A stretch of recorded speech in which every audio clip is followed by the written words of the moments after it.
stimjob, a manifesto. Why make a manifesto? Well, the same reason we wear wigs, huh? Why wear a wig? Why have hair? Why have hair like that? Why have hair in this style, in that style, in this way, in that way? You do it because that's what people do.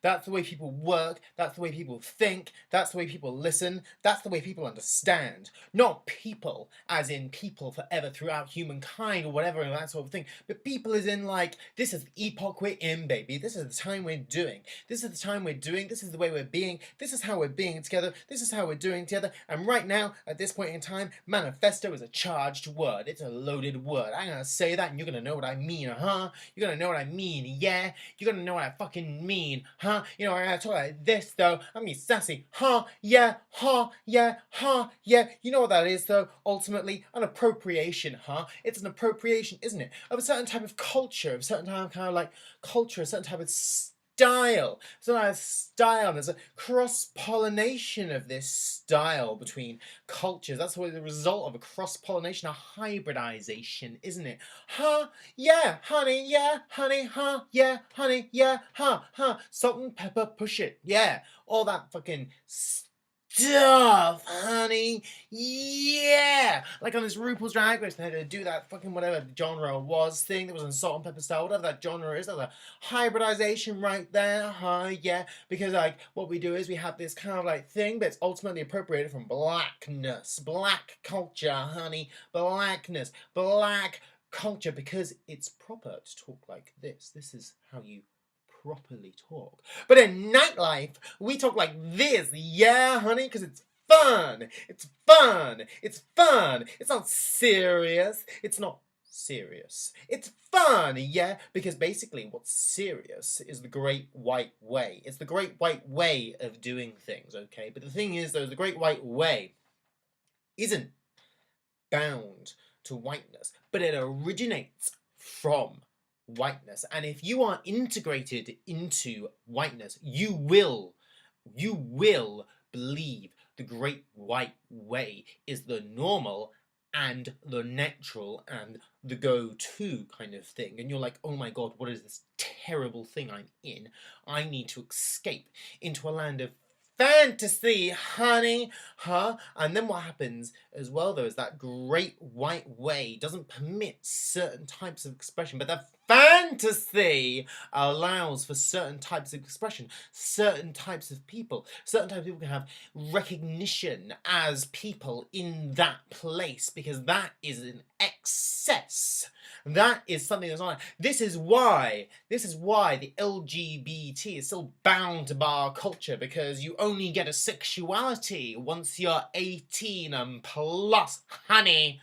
That's the way it works. Before that, though, you're heterosexual, you're straight, but you're also desexualized because the heterosexuality is the desexualized one. But male sexuality, male heterosexuality permeates our culture. It's everywhere, honey. It's everywhere. Look at page 3. Oh, we've got to steal children from sexuality, from difference, because there's nothing the great white way finds more threatening than difference. This is why when Donald Trump was elected, there were calls for unity, despite he was a very intentionally, purposely diversive candidate who purposely accentuated the divisions between peoples to then call for unity.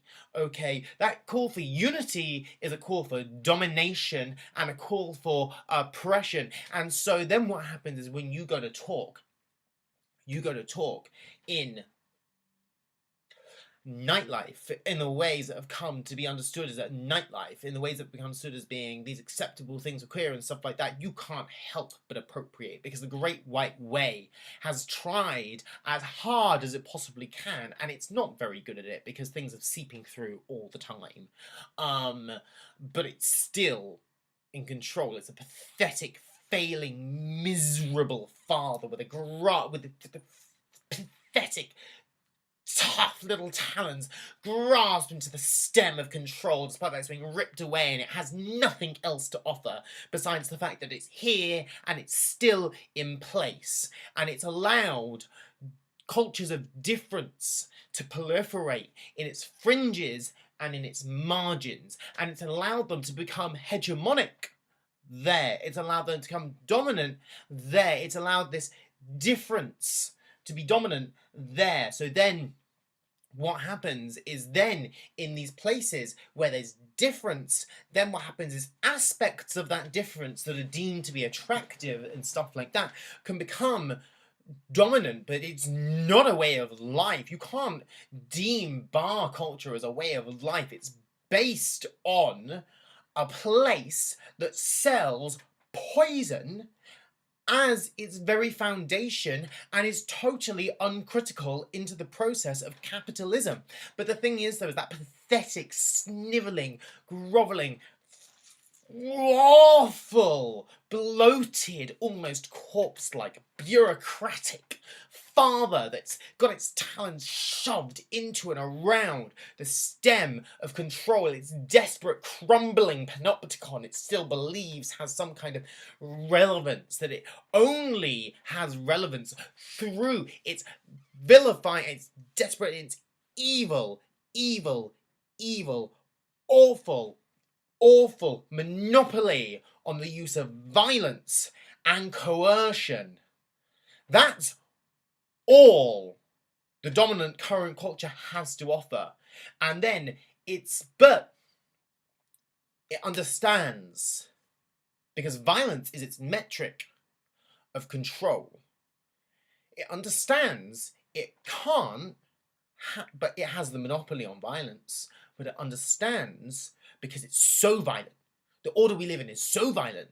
It's so violent, but it sublimated it and normalized it. A midlife crisis. A midlife crisis is something that's so psychically, desperately violent. I mean, you have a family, you live your life, and you suddenly look around at the world around you like, I don't know this. Who am I? Where do I fit in? What am I doing? Why am I doing this? Who are my children? Who is my husband? Like, who is my spouse? I've gained a mistress. How? I've gained a... it's obviously a man, fuck's sake. Like, literally, it's terrible. It's terrible. And when it's done, is it can't be understood for the monopoly it is if it openly expresses itself as a monopoly. So it has to allow for a certain space, for a certain leverage, a certainness. It controls the structure and use of linguistics entirely as well. So it even controls the terms by how we would be able to think about it in the first place, especially if you're also from the Great White Way. If you're integrated, if you're born into it and educated that the entire time, it literally is every single thing that you know.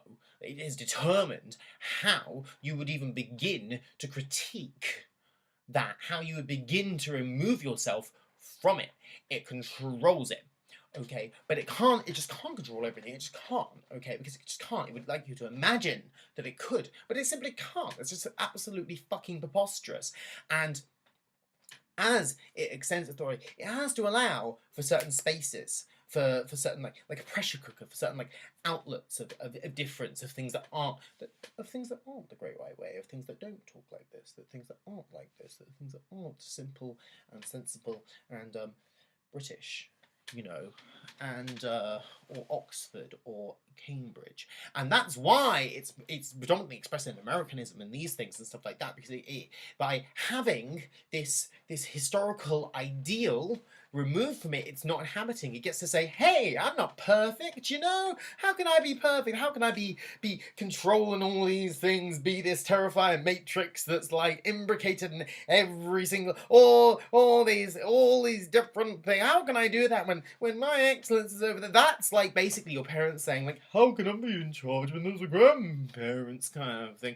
Because it's obsessed with totality. It makes us believe we have to achieve totality. It's white supremacy. It makes us believe. We have to be supreme at all points, at all times. And if something's not supreme, it's not effective. But you can be really very effective and very functional without being supreme, which is precisely the modes of oppression and domination which we're engaged with at this current time, at this historical epoch, at this point in history. Okay? And the thing is, though, is that there are lots of different things, or the contribution of lots of different cultures and lots of others, like the contribution of migration. Like, think about border control, think about migration, think about these things. Like, the entirety of human history has been defined by the free movement of individuals. Apart from the last however many 100 or 200 years or whatever, that's the only time that migration controls have actually existed, kind of thing. And it's as you can see, our culture is just like fucking like eating itself. It's like destroying itself. At the same time as well, there are all these fabulous, amazing things that are being produced and stuff like that. Like Vogue, it's a total hybridization. It's a total wonderful, wonderful thing, and it's brilliant, and it's powerful, it's dominant, and in many ways it has become hegemonic.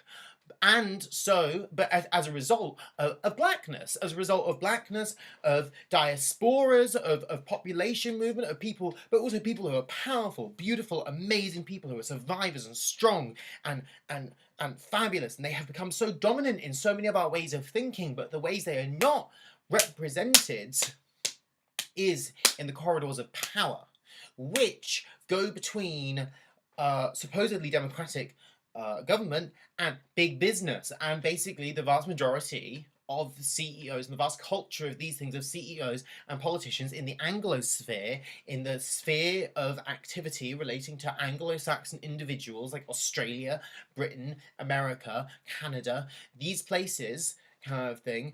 It's white men. It's just white men.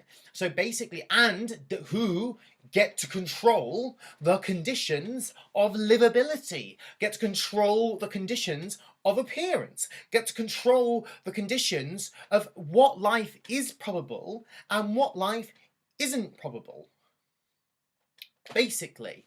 And there's a lot of complicated things about it. There's a lot of complicated things about it, and there's a lot of complicated things relating to it, kind of thing. And you know, how are we going to resist this? How are we going to do things to deal with this? And how are we going to resist this? Not like, oh, we should just resist because resisting is cool, and if you're a resistor, you're a cool person. It's great to be a resistor, because that's just a position of perpetual critique, which basically is insulating yourself against the responsibility of ever having to provide an effective means of living or way of life. It's basically the function of New Labour. Like, it's fucking bullshit.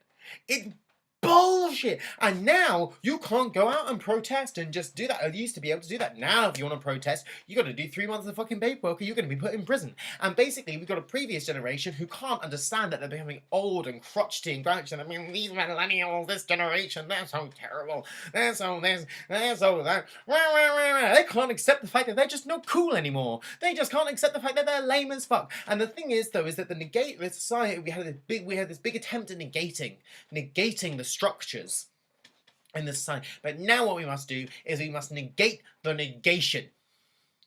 Okay? We must negate the negation.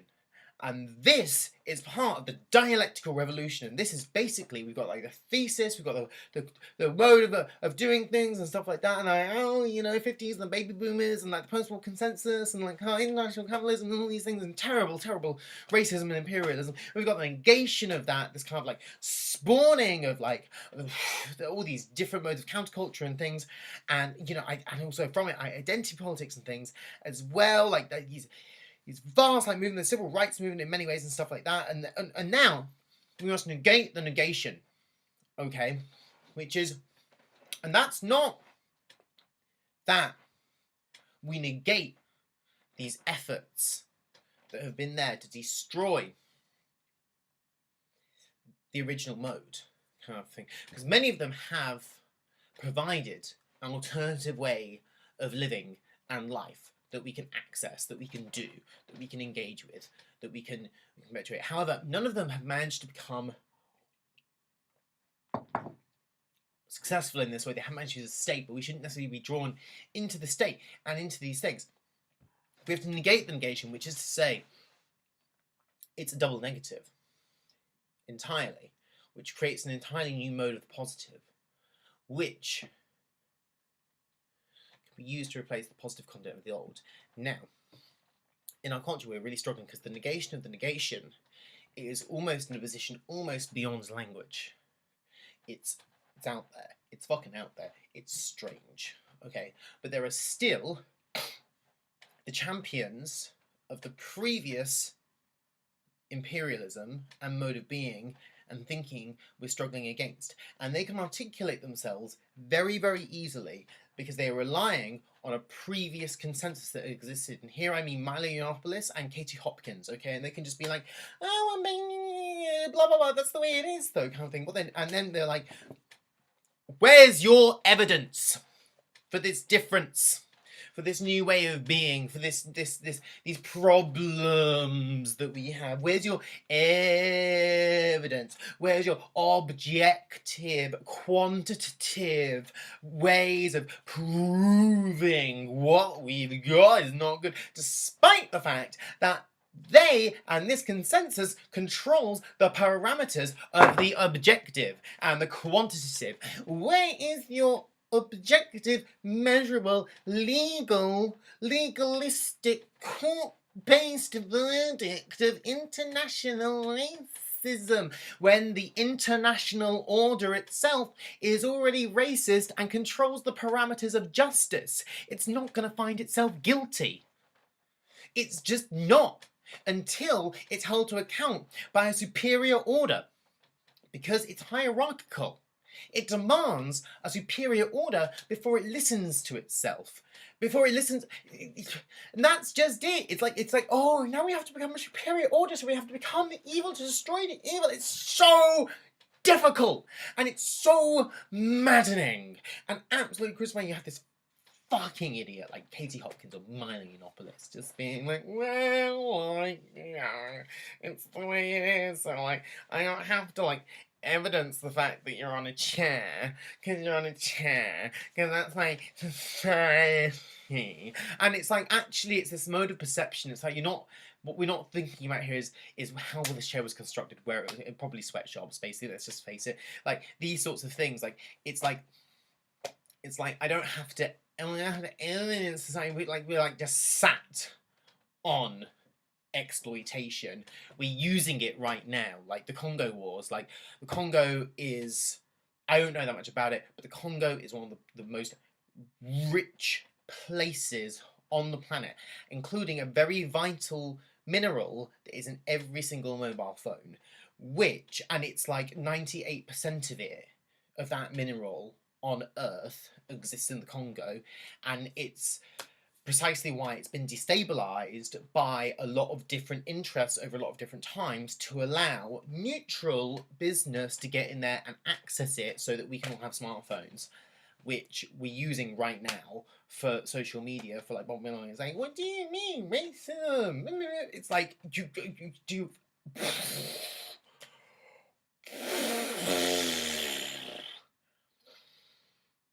it's beyond, it's mind-blowing.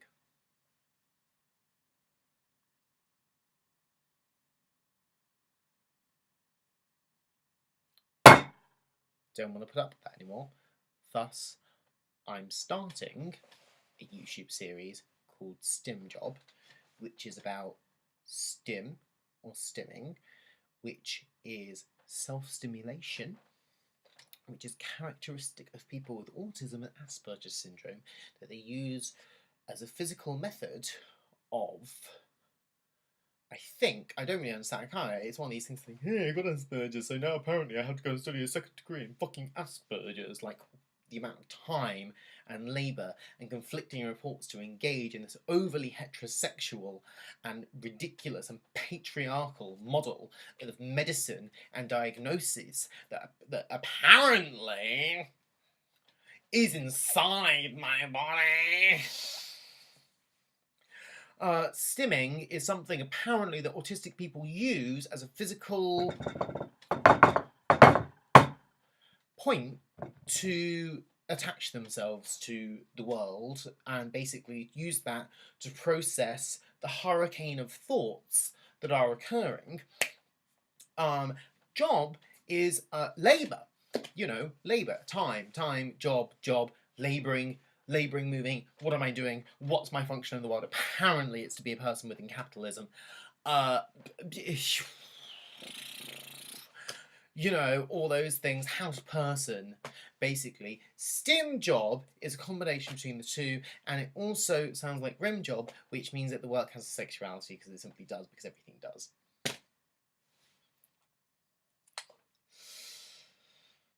Let's see how this pans out.